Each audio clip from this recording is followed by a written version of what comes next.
जय हिंद दोस्तों, स्वागत है आप सभी का मिस्र एकेडमी जबलपुर में। रीजनिंग की इस महत्वपूर्ण श्रृंखला के अंतर्गत दोस्तों आज हम चर्चा करने जा रहे हैं क्लासिफिकेशन के भाग 2 के बारे में। इसके पहले दोस्तों हमने क्लासिफिकेशन का भाग 1 जो है वो चैप्टर हमने पहले ही कंप्लीट किया हुआ है। उस सीरीज़ में दोस्तों हमने देखा हुआ था वहाँ पर कि इन्हें कैसे सॉल्व करना है, इसके कॉन्सेप्ट के बारे में दोस्तों हमने इसके पहले ही उसमें समझ लिया है। आज हम दोस्तों क्या करने वाले हैं यहाँ पर, आज हम जितने भी अन्य प्रतियोगी परीक्षाओं में पूछे गए महत्वपूर्ण प्रश्न हैं उनके विषय में यहाँ देखने वाले हैं। तो पहला प्रश्न दोस्तों आपके सामने है। इस क्वेश्चन को आप देखेंगे तो यह पूछा गया है एसएससी की 1994 की भर्ती परीक्षा में। ठीक है, एसएससी ने इसे कब पूछा गया है, 1994 में इसे पूछा है। अब इस प्रश्न को दोस्तों हम देखें यहाँ सॉल्व करने के इसके तरीकों की ओर यदि हम जाते हैं तो हमें यहाँ क्या करना है, हमें इसे क्लासिफाइड करना है। इस प्रश्न में वास्तव में हमें क्या करना है, इसमें वर्गीकृत करना है, इसका वर्गीकरण करना है।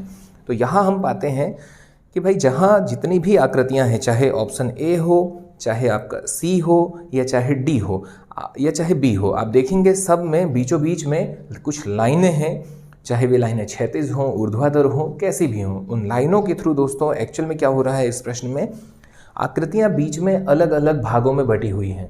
ठीक है, वो लाइनें जब आप खींचेंगे, क्रॉस करेंगे, एग्जाम्पल के लिए यदि आप यहाँ पर देखते हैं दोस्तों, एक कुछ ऐसी आकृति है और इसमें जब आप ऐसे क्रॉस करेंगे दो लाइनों के सहारे तो क्या होगा, आकृतियाँ कुछ छोटी आकृतियों में यहाँ पर बढ़ जाती है। और जब हम ऐसे इसको देखते हैं तो यहाँ हमें देखने मिलता है कि ए, सी और डी ये क्रमशः आपके 4-4 भागों में बटी हुई है। जबकि जब आप ऑप्शन बी को यहाँ पर देखते हैं दोस्तों तो आप पाएंगे कि ये कुछ ज़्यादा भागों में बटी हुई है। तो इस तरीके से हम देखेंगे कि इसका जो करेक्ट आंसर होगा वो क्या होगा दोस्तों, ऑप्शन बी, कि बी यहाँ पर अलग है, बी को हम यहाँ पर क्लासिफाइड कर सकते हैं। जबकि जो शेष आकृतियाँ हैं वो कितने भागों को निर्मित कर रही हैं, वो 4-4 भागों को ही निर्मित कर रही हैं। इसके बाद दोस्तों हम देखते हैं अपने अगले प्रश्न को। अगला क्वेश्चन आपके सामने है और हमने पहले ही इसे प्रॉपर तरीके से समझाया हुआ है वीडियो जो इसके पहले वाली है, यानी कि इसके पहले वाले भाग में, तो आप वहाँ भी देख सकते हैं। और अभी फिलहाल यदि हम बात करें दोस्तों इसका करेक्ट आंसर, तो इसका करेक्ट आंसर है ऑप्शन बी।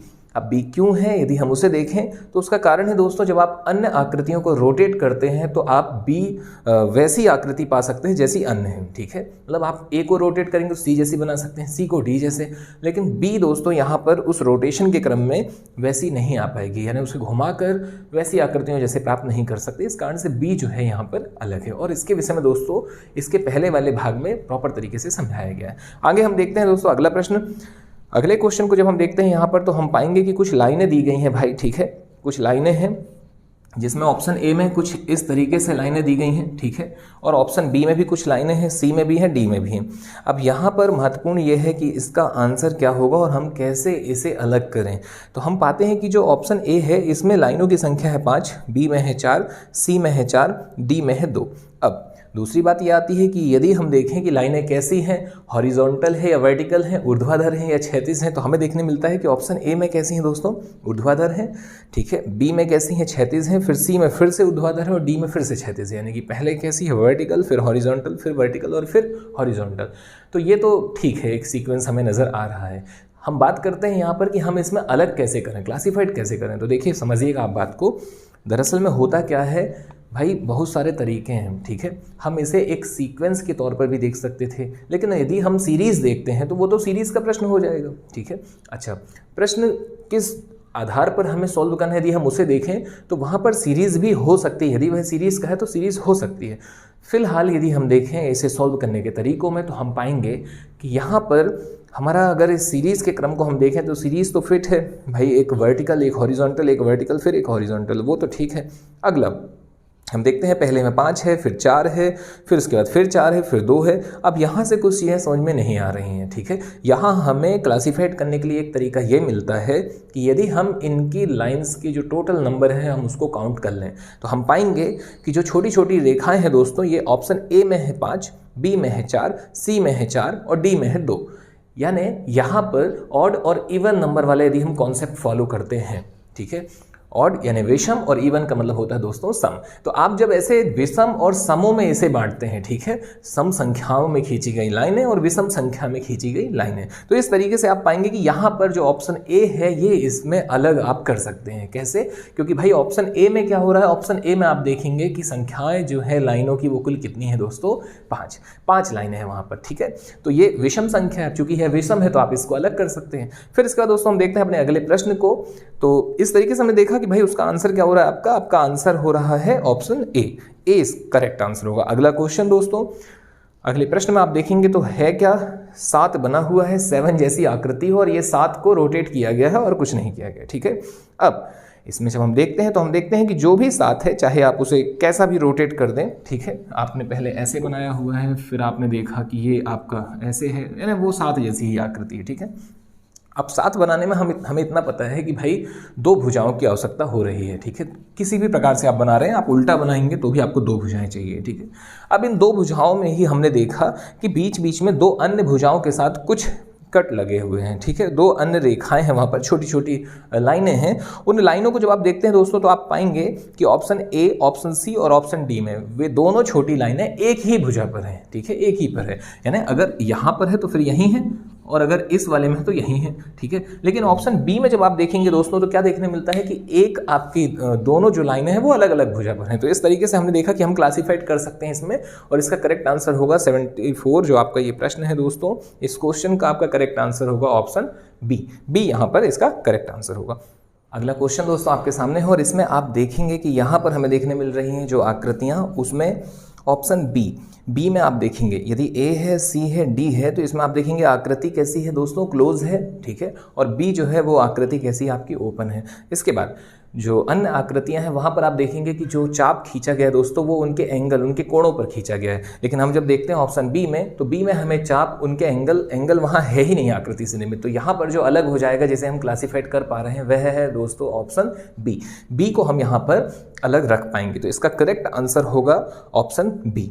इसके बाद दोस्तों हम अपने अगले प्रश्न में चलते हैं। अगला क्वेश्चन आपके सामने है, और इस क्वेश्चन को जब आप ध्यान से देखेंगे तो यहाँ पर पाएंगे कि आकृतियाँ जो हैं वो कुछ लाइनों के सहारे बनी हुई हैं, ठीक है, उनमें कुछ भुजाएं हैं। अब यदि हम ऑप्शन ए, बी, सी और डी पर नज़र डालते हैं तो हम पाते हैं दोस्तों यहाँ पर जो भी आकृति बनी हुई है उनकी लाइनों की संख्या, ठीक है, कितनी रेखाओं से मिलकर बनी हुई है। तो आप जब उसे क्रम से देखेंगे, ठीक है, आप एक पेन लीजिए, पेपर लीजिए, उस पर आप उन आकृति को ड्रॉ कीजिए, बनाइए, बना करके आप देखिए, आपको वहाँ देखने मिलेगा कि भाई जो ऑप्शन ए है, बी है और सी है, ठीक है, इसमें आप क्रम से देखेंगे कि आपकी जो आकृतियों की जो लाइनें हैं, ठीक है, जो भी लाइनों के सहारे बनाई गई हैं वो आकृतियाँ, उनमें टोटल जो संख्या मिल रही है वो मिल रही है दोस्तों कितनी, 7, ठीक है। वहाँ पर हमें 7 लाइनें सभी में मिल रही हैं। जबकि हम जब बात करते हैं दोस्तों अपने अगली आकृति की, तो वहाँ हमें देखने मिलता है कि भाई उसमें आकृति में लाइनों की संख्या कुछ ज़्यादा है, ठीक है। तो इसका जो करेक्ट आंसर होगा वो होगा ऑप्शन डी। यहाँ पर अगर आप इसे देखें, बना करके हम देखते हैं यहाँ पर, तो आप पाएंगे कि एक आकृति, आपकी एक लाइन कुछ ऐसी है, ठीक है। फिर इसके बाद आप पाएंगे एक और लाइन हो गई, ये 2 लाइनें हो गई। फिर यहाँ पर दोस्तों एक तीसरी हो गई, चौथी हो गई, 5वीं हो गई, 6वीं हो गई, ठीक है। ये 6 लाइन अभी तक हमने यहाँ पर देखा ऑप्शन ए में। और इसके बाद एक और आपकी जो आकृति, एक और लाइन है, ये आपकी गई है 7, ठीक है। तो इस तरीके से आपने देखा कि ए में कितनी है, 7। फिर अगर आप बी की ओर जाते हैं तो बी में भी आपको देखने मिलेगा 1, 2, 3, 4। फिर इसके बाद आप इसमें देखेंगे एक आकृति है 5, एक 6, और इसके बाद एक और लाइन जो है आपकी ये गई 7। तो इस तरीके से इसमें भी आपको 7 देखने मिल रही है। तो ए, बी और ऐसा ही दोस्तों सी में भी 7 ही है। लेकिन जब डी को आप देखेंगे तो डी में आपकी जो लाइनों की संख्या है दोस्तों वो कितनी है, वो है 8। इस तरीके से इसमें हमने देखा कि इसका जो अलग होगा, जो वर्गीकरण जब हम करेंगे तो इसका करेक्ट आंसर होगा ऑप्शन डी। फिर हम देखते हैं अपने अगले क्वेश्चन को। अगला क्वेश्चन जब आप देखेंगे यहाँ पर गौर से, तो आपको बीचों बीच में मिलेगा एक बॉक्स, और बॉक्स के ऊपर कुछ आकृति है, बॉक्स के नीचे है, बॉक्स के अंदर भी कुछ आकृति है। उस बॉक्स के दोस्तों बाहर की आकृतियों को जब आप देखेंगे, 2 पैर और एक सिर जैसी जो आकृति छोटी छोटी नज़र आ रही हैं, वो आप जब देखेंगे तो यहाँ देखेंगे कि आपके अपोजिट एंगल पर ही है। मतलब जो बीचों बीच में जो एक बॉक्स है, ठीक है, इस बॉक्स में यदि सिर यहाँ है तो पैर यहाँ है, ठीक है। अगर आप देखेंगे इस बॉक्स में कि सिर आपका यहाँ बनाएंगे तो पैर यहाँ बनाएंगे, लेकिन ऑप्शन सी जो है इसका दोस्तों, वहाँ देखेंगे तो जस्ट बगल में ही वो पैर बना दी गई है वो आकृति। तो यहाँ पर जो अलग हो जाएगा वो होगा ऑप्शन सी। तो इसका करेक्ट आंसर है ऑप्शन सी। अगला प्रश्न दोस्तों आपके सामने है, और इसमें आप देखेंगे कि यहाँ पर हमें देखने मिल रहा है कि ऑप्शन ए, बी, सी और डी में क्रमशः ए, बी और डी जो है दोस्तों, ये 90 डिग्री के एंगल पर दोनों रेखाएं एक दूसरे को क्रॉस कर रही हैं, ठीक है। वो जो कोण है वो कितना है दोस्तों, समकोण है, 90 डिग्री का है। जबकि सी की यदि हम बात करते हैं तो हमें यहाँ पर एंगल थोड़ा सा डिफरेंट मिल रहा है, और यहाँ इसका करेक्ट आंसर होगा ऑप्शन सी। फिर हम अगले प्रश्न में चलते हैं दोस्तों। अगला क्वेश्चन जब आप देखेंगे तो आपको बीचों बीच में जो आकृति है, यहाँ देखने मिलेगा कि ए, बी और डी में क्रॉस है, ठीक है, वो गुणे का चिन्ह है। अगर आपको प्लस माइनस इंटू इनके डिवाइड इनके अगर साइन याद हैं तो आप देखेंगे कि बीचों बीच में जो है ए, बी और डी में क्रॉस है, और जो सी है दोस्तों वहाँ पर जो साइन है, वो जो दो लाइनें हैं बीचों बीच की, वो ऐसी नहीं है जैसी इन तीनों में है, तो ये यहाँ पर अलग हो जाता है। अगला प्रश्न दोस्तों आपके सामने हो, जब आप इसमें देखेंगे कि भाई ये एफ जैसी जो आकृति है और इसमें पीछे पूंछ निकली हुई है, जब आप इसे रोटेट करेंगे तो आप देखेंगे कि ए, बी, सी जो है, ठीक है, वो क्लॉकवाइज जा रहा है। मतलब कहने का मेरा ये है कि जब आप उसे रोटेट करेंगे, आप उसे घुमाएंगे तो आप एक जैसी आकृतियाँ पा सकते हैं उसमें से, जबकि डी में आप उसे रोटेट करने पर वैसी आकृतियाँ प्राप्त नहीं कर सकते हैं। तो यहाँ सीधा सा इसका जो आंसर है दोस्तों वो क्लियर है कि यहाँ पर क्लासिफिकेशन करने पर डी इसका आंसर होगा। अगला क्वेश्चन दोस्तों, इसमें आप देखेंगे कि भाई यहाँ पर बहुत सारे डॉट हैं, क्रॉस हैं, बहुत सारी आकृतियाँ हैं, ठीक है।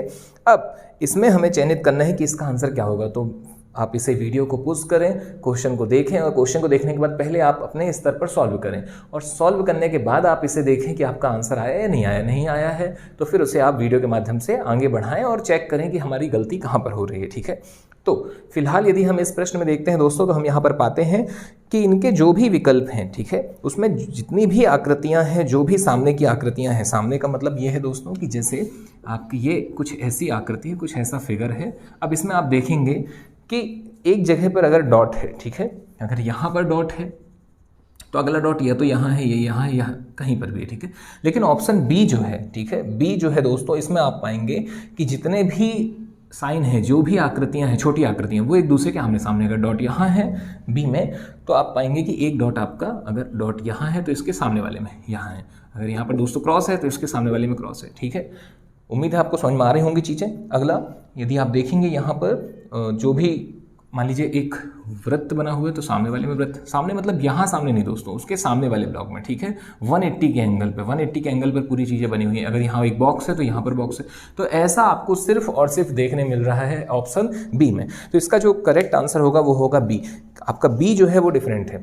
बाकी सारे में क्या हो रहा है, जितनी भी आकृतियाँ हैं वहाँ सब चारों की चारों एक दूसरे के समानांतर उसमें या 180 के एंगल पे नहीं स्थापित हैं, ठीक है, वो आकृतियाँ वैसी नहीं बनी हुई हैं। यदि बाकी में हम देखते हैं दोस्तों तो हमें देखने मिल रहा है कि क्रॉस अगर यहाँ पर है तो क्रॉस यहाँ पर है, डॉट यहाँ है, डॉट यहाँ है। तो इस तरीके से हम देखते हैं कि जो ऑप्शन बी है यहाँ इसका अलग होगा, तो बी यहाँ करेक्ट आंसर है। फिर दोस्तों अगला क्वेश्चन आपके सामने है, और अगर इस प्रश्न को आप गौर से देखते हैं तो यहाँ आपको देखने मिल रहा है कि जितनी भी आकृतियाँ हैं उसमें बीचों बीच में क्रॉस है और अंदर कम से कम 4 फिगर बने हुए हैं। क्रॉस करने के बाद आपकी 4 छोटी छोटी आकृतियां नजर आ रही हैं, जबकि सी में ऐसा नहीं है। सी में अंदर सिर्फ 2 आकृतियां नजर आ रही हैं। तो इस तरीके से हमने देखा कि भाई यहाँ जो है इसका अलग आंसर जो होगा, ठीक है, जो वर्गीकरण करने पर हमें आंसर मिलेगा वो होगा दोस्तों ऑप्शन सी।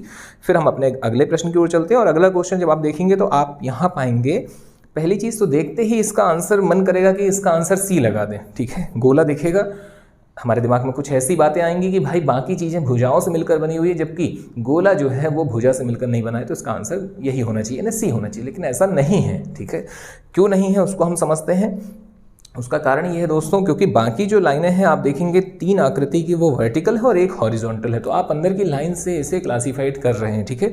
इसको दोस्तों आरआरबी ने इसका आंसर बी सही किया हुआ है, ठीक है। वर्ष 2000 में ये पूछा गया है और इसका आंसर बी सही किया गया है। तो हम यहाँ पर पाते हैं कि बी सही करने का कारण क्या है। बी सही करने का कारण है दोस्तों वो अंदर की लाइन, वो रेखा की जो बाकी आकृतियाँ हैं उसमें कैसी है, वर्टिकल लाइन है, और इसमें कैसी है आपका बी में हॉरिजॉन्टल है। तो इस तरीके से आपका ये भी क्लियर होता है। अगला क्वेश्चन दोस्तों आपके सामने, और इसमें आप देखेंगे कि जो ऑप्शन बी है, ठीक है, ये इसका आंसर होगा। और बी के आंसर होने का जो कारण है दोस्तों, यदि आप उसे गौर से देखें तो आप पाएंगे कि लगभग सारी आकृतियां एक जैसी ही दिख रही हैं, उनमें क्रॉस भी एक जैसा है, सब कुछ एक जैसा है, लेकिन जहाँ से वो त्रिभुज और वो आयत एक दूसरे को कनेक्ट कर रहे हैं, वहाँ पर बी में जब आप देखेंगे तो एक वहाँ पर अतिरिक्त लाइन है। सब में एक एक लाइन है वहाँ अंदर, और यहाँ पे कितनी है दोस्तों, इसमें बी में 2 है, तो बी इसका अलग हो जाएगा। फिर हम बात करते हैं दोस्तों अपने अगले क्वेश्चन की, और अगला क्वेश्चन जब आप देखेंगे तो आप देखेंगे इसका करेक्ट आंसर है ऑप्शन सी। देखते ही नजर आ रहा है, क्यों नजर आ रहा है, कैसे इसका सी होगा, तो भाई सी कुछ इस हिसाब से होगा कि बाकी आकृतियां जहां पर किसी न किसी रेखा के माध्यम से बन रही हैं, सी में किसी भी प्रकार की रेखा का प्रयोग नहीं हो रहा है, तो सी यहां पर दोस्तों क्या होगा, इसका करेक्ट आंसर होगा। क्वेश्चन दोस्तों आप देखेंगे इसका जो करेक्ट आंसर होगा वो होगा ऑप्शन डी। डी क्यों होगा? क्योंकि फिर से वही चीज़ फॉलो होगी कि बाकी जितने भी आपके अक्षर हैं, लेटर हैं, ठीक है, जितने भी अल्फ़ाबेट वगैरह हैं दोस्तों, ये आपके कैसे हैं, लाइनों से मिलकर बने हुए हैं, रेखाओं से मिलकर बने हुए। जबकि जब आप डी को देखेंगे तो वहाँ पर केवल एक ही लाइन मिलेगी, बाकी आपका वो चाप जैसी एक आकृति मिलेगी। फिर हम देखते हैं दोस्तों अगला प्रश्न। अगला क्वेश्चन यहाँ पर इसका करेक्ट आंसर होगा दोस्तों ऑप्शन सी। सी क्यों होगा? क्योंकि भाई ए में, बी में और डी में आपको बीचों बीच से उस वृत्त में जो छोटी छोटी लाइनें बनी हुई हैं वो बीच से डिवाइड हैं, ठीक है, उसे दो भागों में बांटा गया। जबकि सी में आप देखेंगे तो सी में आपको वो लाइन नजर नहीं आ रही है। इस तरीके से इसका करेक्ट आंसर होगा ऑप्शन सी। फिर हम देखते हैं दोस्तों अगले प्रश्न में। यहाँ हमें देखने मिल रहा है कि भाई एक चौकोर डिब्बा है और उस डिब्बे के बाद उसके एक सिरे से कुछ और आकृतियां वहां पर जुड़ी हुई हैं, ठीक है। अब जो आकृतियां यहाँ जुड़ी हुई हैं दोस्तों, यदि उन आकृतियों को हम देखते हैं तो बाकी सारी आकृतियां हमें कैसी नजर आ रही हैं? ऑप्शन ए हो या बी हो या डी हो, हमें नजर आ रही है कि वो चार छोटी छोटी लाइनों से मिलकर बनी हुई हैं। जबकि ऑप्शन सी को आप देखेंगे तो सी दोस्तों आपको देखने मिलेगा तीन भुजाओं से मिलकर बनी आकृति, एक छोटा सा त्रिभुज वहां पर है। तो इसका करेक्ट आंसर होगा दोस्तों कौन? आपका ऑप्शन सी। और इसे एसएससी सीपीओ ने 2007 में पूछा हुआ है। तो कहने का तात्पर्य है कि ऐसे प्रश्न निरंतर पूछे जा रहे हैं और ऐसे प्रश्न पूछे जाते हैं। फिर हम देखते हैं दोस्तों अपने अगले प्रश्न को। और अगले क्वेश्चन में जब आप देखेंगे तो यहाँ पर आपका ए बी सी डी, इन जो ऑप्शन में जो बॉक्स बने हुए हैं दोस्तों, वहां पर बीचों बीच में एरो है। और ए बी सी डी में आप जब देखेंगे तो सिर्फ सी को छोड़ करके बाकी सभी के एरो जो हैं दोस्तों वो कैसे हैं? आमने सामने हैं, ठीक है। यानी आमने सामने का तात्पर्य यह है कि अगर एक एरो यहाँ है तो एक एरो यहाँ है, ठीक है, और अगर एक यहाँ है, ठीक है, तो आपका मान लीजिए एक एरो अगर आपका इस ओर है तो ये वाला आपका इस ओर है। तो कुछ ऐसी आकृतियां हैं। लेकिन जब आप सी को देखेंगे तो सी के वो पूरे एरो एक ही दिशा में हैं, ठीक है। तो इस तरीके से आप देखेंगे कि यहाँ पर जो इसका आंसर है वो क्या हो जाएगा? क्लासिफाइड करने पर ऑप्शन सी इसका आंसर होगा। और यह भी एसएससी ने पूछा हुआ है। फिर इसके बाद दोस्तों हम देखते हैं अपने अगले प्रश्न को। अगले क्वेश्चन में जब आप देखेंगे दोस्तों तो ए बी और सी ये सभी कैसे हैं? ये सभी मिरर इमेज हैं, ठीक है, दर्पण प्रतिबिंब यहाँ पर हमें देखने मिल रहा है। जबकि जब हम डी को देखते हैं तो डी में दोस्तों हमको मिरर नहीं बल्कि वाटर इमेज यानी कि जल प्रतिबिंब देखने मिलता है। तो इस तरीके से यहाँ पर क्लासिफाइड हो गया आपका ऑप्शन डी। तो डी यहाँ पर करेक्ट आंसर इसका होगा। अगला प्रश्न दोस्तों जब आप देखेंगे तो यहाँ पर इस आकृति में आप देखेंगे कि ए में, बी में, सी में, डी में, ठीक है, इन सभी में जितनी भी अंदर की वो आकृतियां हैं दोस्तों वो त्रिभुज में बटी हुई हैं, ठीक है। चार भाग तो हैं, चार बी में भी है, चार सी में भी है, चार ए में भी है और चार डी में भी है। लेकिन बाकी सभी आकृतियां जो है वो त्रिभुज में बटी हुई हैं, त्रिभुजाकार आकृतियां बना रही हैं। लेकिन जब हम बी को देखते हैं तो बी आपका क्या बना रहा है दोस्तों? आयत बना रहा है। तो इस तरीके से बी यहाँ पर करेक्ट आंसर होगा। तो यहाँ दोस्तों आपका क्लासिफिकेशन टॉपिक कंप्लीट होता है। और अब हमारी जो नेक्स्ट वीडियो होगी दोस्तों, हम वहाँ पर देखेंगे काउंटिंग फिगर के बारे में। हमारा जो अगला टॉपिक होगा वो काउंटिंग फिगर का होगा। फिलहाल यहाँ पर क्लासिफिकेशन इतना पर्याप्त है। अब आपका ये काम है, अब आपकी ये जिम्मेदारी है कि अब आपको किसी भी पुस्तक के माध्यम से कैसे भी सवाल हो उन्हें आपको सॉल्व करना है। और यदि नहीं बन रहे हैं तो आप वीडियो को एक बार फिर से देखिए। बहुत आसान है, कुछ भी नहीं करना है इसमें, सिर्फ और सिर्फ क्लासिफाइड ही करना है हमें चीज़ों को। तो चलिए ठीक है दोस्तों, आज आपसे विदा लेते हैं। धन्यवाद। मुलाकात अगली वीडियो में। जय हिंद, जय भारत।